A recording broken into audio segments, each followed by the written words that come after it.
안녕하세요. 오늘 4인 사색 설교의 첫 번째 순서로 제가 전해드리고자 하는 메시지는 제 인생의 전환점에서 만난 감사에 대한 메시지입니다. 주신 말씀 읽으며 시작하겠습니다. 요한복음 14장 27절의 말씀입니다. 요한복음 14장 27절의 말씀입니다. 제가 봉독하겠습니다. 평안을 너희에게 끼치노니 곧 나의 평안을 너희에게 주노라. 내가 너희에게 주는 것은 세상이 주는 것과 같지 아니하리라. 너희는 마음에 근심하지도 말고 두려워하지도 말라. 아멘. 저번 주 갑작스럽게 제가 4인 사색 설교를 하게 된다는 것을 듣고 한 주 내내 마음이 굉장히 떨렸습니다. 효성중앙교회 성도님들과 어떤 말씀을 또 어떤 감사의 제목을 나눌 수 있을까 기도하며 고민하는 시간이었습니다. 오늘 이 시간을 통해 주님만 홀로 영광 받으시고 이 자리에 모인 성도님들이 한 해를 넘어 인생의 감사의 제목을 발견하고 묵상하는 시간이 되시길 소망합니다. 아마 제가 누구인지 모르시는 분들이 계실 것 같은데요. 저는 유치부에서 작은 천사들과 함께 예배드리고 있는 이호은 전도사입니다. 저는 아까 목사님이 소개해 주셨던 대로 2015년 24살 꽃다운 나이에 효성중앙교회에 부임하여서 올해로 9년 차가 되었습니다. 이 자리에서 예배하는 사랑하는 우리 교회학교 친구들이 참 많이 있습니다. 이 친구들과 첫 만남이 5살에서 시작한 친구들이 있는데요. 어느새 그 친구들이 청소년부가 되었습니다. 매일 말씀 안에서 아이들을 자라게 하신 하나님께 감사드리며 제 사역의 소중함을 다시 한번 깨닫게 됩니다. 제 이야기를 조금 더 드리자면 저는 여느 전도사들과는 조금 다른 삶을 살고 있습니다. 바로 평일에는 카페를 운영하고요. 주말에는 전도사로 사역을 하고 있습니다. 카페 운영도 10년이 되었습니다. 사실 제가 카페를 시작한 이유가 있는데요. 이 시작은 제 인생의 전환점의 이야기이기도 합니다. 혹시 2013년 5월 9일 이 날이 어떤 날인지 아시나요? 2013년 5월 9일입니다. 네, 맞추시면은 유치부 젤리를 드리려고 했는데 못 맞추셔서 제가 말씀드리겠습니다. 아마 다들 모르실 겁니다. 왜냐하면 그날은 제가 가장 존경했던 목사님이자 자랑하는 믿음의 선배이자 사랑하는 아버지께서 하나님의 부르심을 받은 날이기 때문입니다. 목회자였던 아버지께서는 2012년 다발성 암 진단을 받으셨습니다. 5군데에 이미 암이 전이 된 상태라 수술도 없는 상태로 발견되셨습니다. 정기적으로 병원에서 검사를 받으셨던 터라 어느 날 갑자기 들려온 이 소식은 저희 가정의 청천벽력과 같은 소식이었습니다. 저는 인생에서 가장 간절한 기도를 시작합니다. 예수님, 아버지를 제발 살려주세요. 고쳐주세요. 아버지의 병이 나아서 하나님께 더 쓰임받는 목회자가 되게 해주세요. 이렇게 기도했습니다. 하나님께서 제 기도를 들어주셨을까요? 아니요. 제 간절한 기도를 외면하시듯 하나님께서는 5월 8일 어버이날을 지난 자정에 아버지를 하늘나라로 데려가셨습니다. 믿음이 적었던 저는 인생에서 가장 충격적인 결말을 맞이하게 된 것입니다.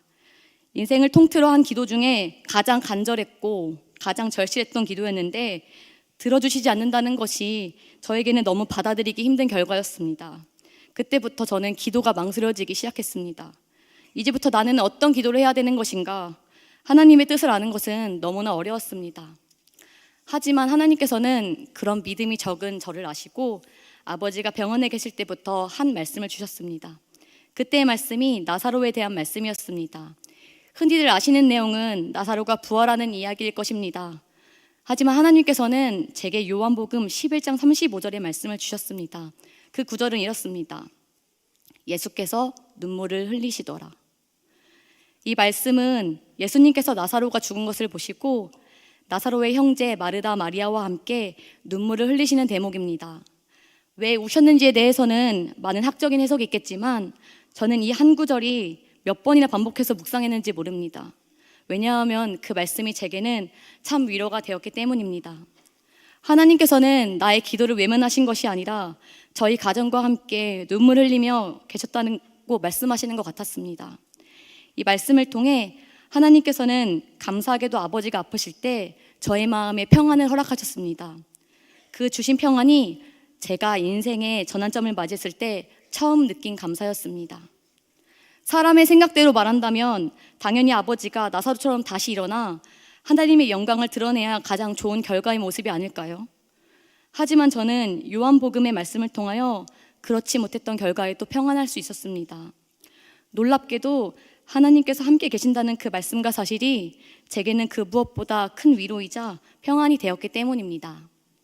제가 그때 깨달은 것은 우리의 삶을 주관하시는 하나님의 생각은 사람의 생각과 다르다는 것이었습니다. 그리고 그런 이해할 수 없는 상황에서 사람이 알 수도 없고 세상에 줄 수도 없는 평안을 경험하게 하셨습니다. 그렇게 저희 가정은 아버지가 돌아가시고 난 후 모교회와 교회 사택을 떠나 먼저 삶의 환경이 많이 바뀌게 되었습니다. 감사하게도 가족들의 도움으로 저는 그때부터 카페를 운영하게 되었고요. 지금까지 10년째 이어오고 있습니다. 그런데 그 장소가 아이러니하게도 환자들이 있는 병원 앞입니다. 초창기에 저희 어머니께서 이 카페를 두고 기도하신 것들이 있습니다. 바로 카페가 예배하는 청소가 되게 해달라고 기도하신 것이었습니다. 마음이 약해진 환자들이 위로받고 복음을 듣는 터로 사용되길 원하신 것 같았습니다. 아픔을 가진 사람들의 마음을 공감할 수 있었기 때문에 저희 가정이 경험한 평안을 이 카페를 찾는 환자들도 동일하게 느끼길 기도하신 것이겠지요. 저도 카페라는 공간에서 예배가 된다는 것이 생소하기 때문에 어머니의 기도 속 예배하는 처소라는 것이 오고 가는 사람들에게 복음을 전하는 장소가 되는 것이라고만 생각했습니다. 하지만 놀랍게도 3년 만에 카페는 정말로 예배하는 장소가 되었습니다. 병원 신우회 분들이 예배 장소를 찾다가 일주일에 한 번 예배를 드리는 장소로 저희 카페를 찾은 것이었습니다. 아쉽게도 코로나로 그 예배가 멈추긴 했지만 어머니의 기도 제목이 이루어짐을 보면서 하나님께서는 하나님의 일들을 이루어 가시고 있고 사람의 생각을 뛰어넘어 일하시는 분임을 다시 한번 경험하게 되었습니다. 하나님의 일하심을 분명하게 깨닫게 되자 저의 삶의 기도가 바뀌게 되었습니다. 사실 아버지가 돌아가시고 난 후 1년 동안은 기도하는 게 너무 힘들었습니다. 무엇을 위해 기도해야 되는지, 어떤 기도를 해야 되는지, 설상 내가 기도를 한들 내 생각과 다른 응답을 하시는 하나님이실 것 같아서 많이 두려웠습니다. 하지만 하나님께서는 저희 가정을 통해 일하시는 것들을 경험하게 하시고 제 기도의 문을 확장시키셨습니다. 제 신앙이 그 경험들 위에 다시 세워지자 하기 힘들고 고민했던 기도들이 고백으로 바뀌어 나오게 되었습니다. 고백하기는 저에게 지금은 전심 기도회를 맡긴 금요기도의 환호 기도 시간이 바로 그 기도의 확장을 가장 크게 경험하는 시간입니다. 제가 눈물이 참 없는 편입니다. MBTI로 말하자면 극T입니다. 하지만 유독 눈물을 흘리게 되는 날이 있는데요. 바로 일주일 중에 금요일입니다. 환우 기도 제목이 있기 때문입니다. 환우 기도 제목에는 여러 환우들의 성함과 아픔들이 적혀 있습니다. 9년의 시간 동안 동역자였던 분들의 이름이 오르면 너무 눈물이 납니다. 기도 제목을 쭉 읽으면 환우의 삶을 헤아리게 되고 그 가정을 헤아리게 됩니다. 아픔으로 얼마나 많이 힘드실지, 가정이 얼마나 마음이 힘들지 제가 겪었던 경험들로 공감을 하게 됩니다. 그리고 눈물로 기도하기를 저희 가정에 허락하신 평안을 저 가정에도 허락해달라고 기도하게 됩니다. 어쩌면 눈물을 흘리셨던 예수님의 마음을 이젠 조금은 느낄 수 있는 것 같습니다. 그렇게 저와 제 가정에만 머물러 있던 기도가 이제는 사랑하는 성도님들을 위한 기도로 흘러나갑니다. 어떤 기도를 해야 할지 몰라 막막하고 방황했던 때를 지나서 이제는 나의 기도가 아닌 아픔을 겪고 있는 이들을 위한 기도로 흘러갑니다.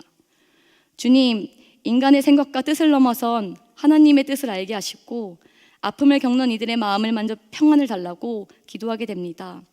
기도하면 들어주실까? 의심하고 불신했던 저의 기도가 바뀌어서 하나님이 주실 평안과 일하실 주님을 기대하기 때문입니다. 이렇게 제 인생의 전환점에서 평안을 허락하시고 저를 회복해 하신 주님께 참 감사드립니다. 그리고 저의 새로운 가족이 되어주시고 늘 동역자리의 자리에 서 계셔 주신 모든 성도님들께 감사를 드립니다. 오늘 이곳에 계신 모든 분들께 세상이 줄 수 없고 세상이 알 수도 없는 평안이 임하시길 간절히 기도합니다. 이 모든 것을 이루신 하나님을 찬양합니다.